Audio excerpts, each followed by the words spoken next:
అందరికీ నమస్కారము. ప్రియతమ నాయకులు మన అధినేత నారా చంద్రబాబు నాయుడు గారికి, Telugu Desam party working president Nara Lokesh గారికి, వేదికను అలంకరించిన పెద్దలకు, వేదిక ముందున్న నాయకులకు, అదేవిధంగా అన్ని నియోజకవర్గ క్లస్టర్ పరిధిలో డిజిటల్గా మహానాడును వీక్షిస్తున్న తెలుగుదేశ కుటుంబ సభ్యులందరికీ కూడా పేరు పేరున ధన్యవాదాలు, నమస్కారాలు.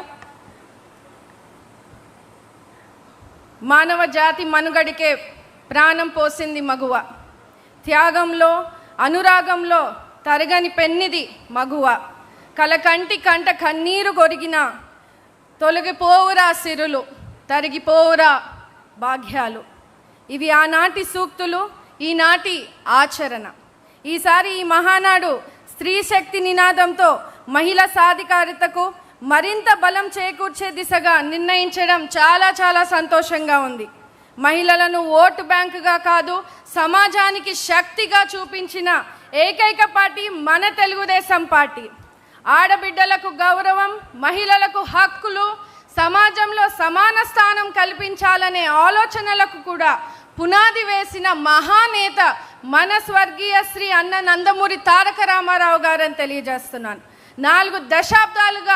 4 దశాబ్దాల క్రితమే మహిళల అభ్యున్నతి గురించి ఆలోచించిన దూరదృష్టి గల నాయకులు మన అన్న ఎన్టీఆర్ గారు. మహిళల గౌరవాన్ని ఇంటి గుమ్మం దాటించి సమాజ శిఖరాలపైకి నిలబెట్టిన చరిత్ర మన అన్న ఎన్టీఆర్ గారిది. మహిళల ఉన్నత విద్యల కోసం పద్మావతి మహిళా విశ్వవిద్యాలయాన్ని స్థాపించి ఆడబిడ్డలకు చదువు అంటే ఒక అవకాశమే కాదు, ఒక హక్కు అని తెలిపారు. 1986లో ఆడబిడ్డలకు ఆస్తిలో సమాన హక్కును ఇచ్చి అమ్మాయి అంటే భారం కాదు, వారసత్వం అని నిరూపించినటువంటి వ్యక్తి. మహిళలకు ఆస్తిపై హక్కు అంటే కేవలం ఆస్తి కాదు, అది ఆమె గౌరవం, భద్రత, భవిష్యత్తుకు భరోసా. మహిళలను సమాన హక్కులతో ముందుకు తీసుకెళ్లిన గొప్ప ఆలోచన ఇది. ఆనాడు అన్న ఎన్టీఆర్ గారు స్థానిక సంస్థలో 9% మహిళలకు రిజర్వేషన్లు కల్పించి మహిళా నాయకత్వానికి కొత్త జారి చూపించారు.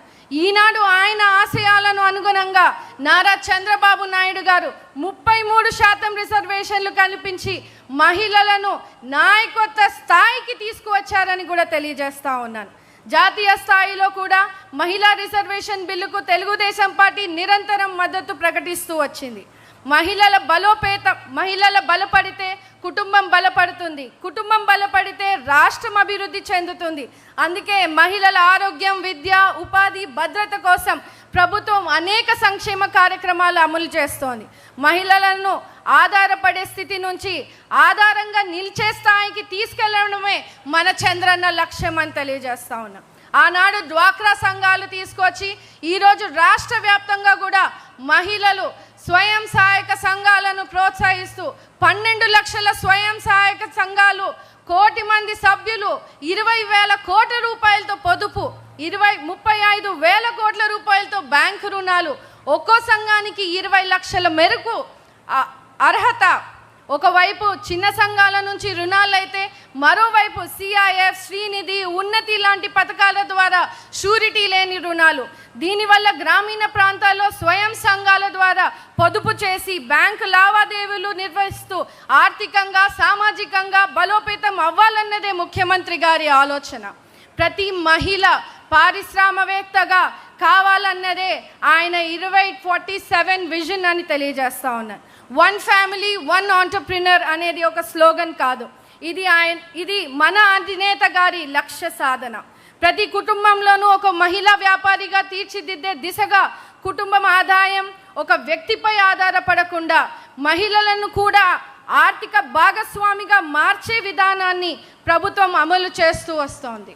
దీనికోసం వ్యాపార నైపుణ్యాభివృద్ధి, మార్కెటింగ్ సపోర్ట్, డిజిటల్ లావాదేవీలపై అవగాహన, అలాగే ఎంఎస్ఎంఈలకు 35% రిజర్వేషన్లు అమలు చేయడమే కాకుండా గ్రామీణ ప్రాంతాల్లో మహిళలు చిన్న వ్యాపారాల వద్దనే ఆగిపోకుండా మధ్యతరగతి, పెద్ద స్థాయి పారిశ్రామికవేత్తలుగా ఎదిగేలా అవకాశాలు చూపిస్తున్నారు మన Chandranna. Our CBN goal is to build modern global style of outlets for SHC products. మనందరికీ తెలుసు, ఆడపడుచుల చేతికి లక్షల పెట్టుబడులు ఇచ్చింది మన చంద్రన్న అయితే ఆడపడుచుల చేతికి సంఖ్యలు వేసింది జగన్మోహన్ రెడ్డి అని తెలియజేస్తున్నాను. దీపం పథకం, దీపం 2 పథకం ద్వారా మహిళలకు వంటింటి కష్టాలు తీర్చినటువంటి నాయకుడు మన చంద్రన్న. అమ్మఒడి అని చెప్పి ఒక బిడ్డకే పరిమితం చేసి అమ్మలకు కడుపు కోతను మిగిల్చింది జగన్ రెడ్డి అయితే తల్లికి వందనం పేరిట ఇంట్లో ఎంతమంది పిల్లలుంటే అంతమందికి డబ్బులు వేసి పిల్లలకు విద్యకు అండగా నిలుస్తుంది మన లోకేష్ అన్న.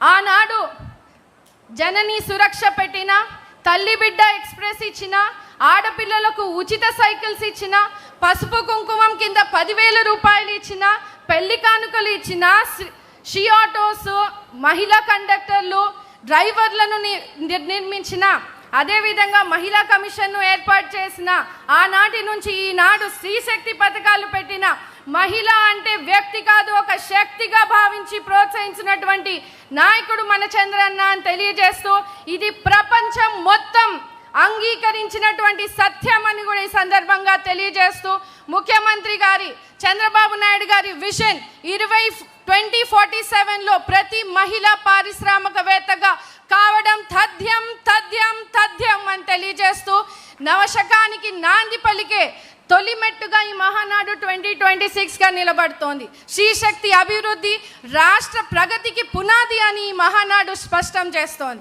ఈ తీర్మానాన్ని బలపరిచేందుకు నాకు ఇంతటి గొప్ప అవకాశాన్ని ఇచ్చినటువంటి చంద్రబాబు నాయుడు గారికి, మన అన్న లోకేష్ గారికి, పెద్దలకు, సింగనమల నియోజకవర్గ ప్రజలకు, మహిళా లోకానికి కూడా పాదాభివందనాలు చేస్తూ ఉన్నాను. ధన్యవాదాలు. ధన్యవాదాలు శ్రావణి గారు. ఇప్పుడు ఇదే తీర్మానాన్ని బలపరచవలసిందిగా నెల్లూరు నుంచి వచ్చినటువంటి మన తెలుగు మహిళ, మన కార్యకర్త కప్పిర రేవతి గారిని ఆహ్వానిస్తున్నాం.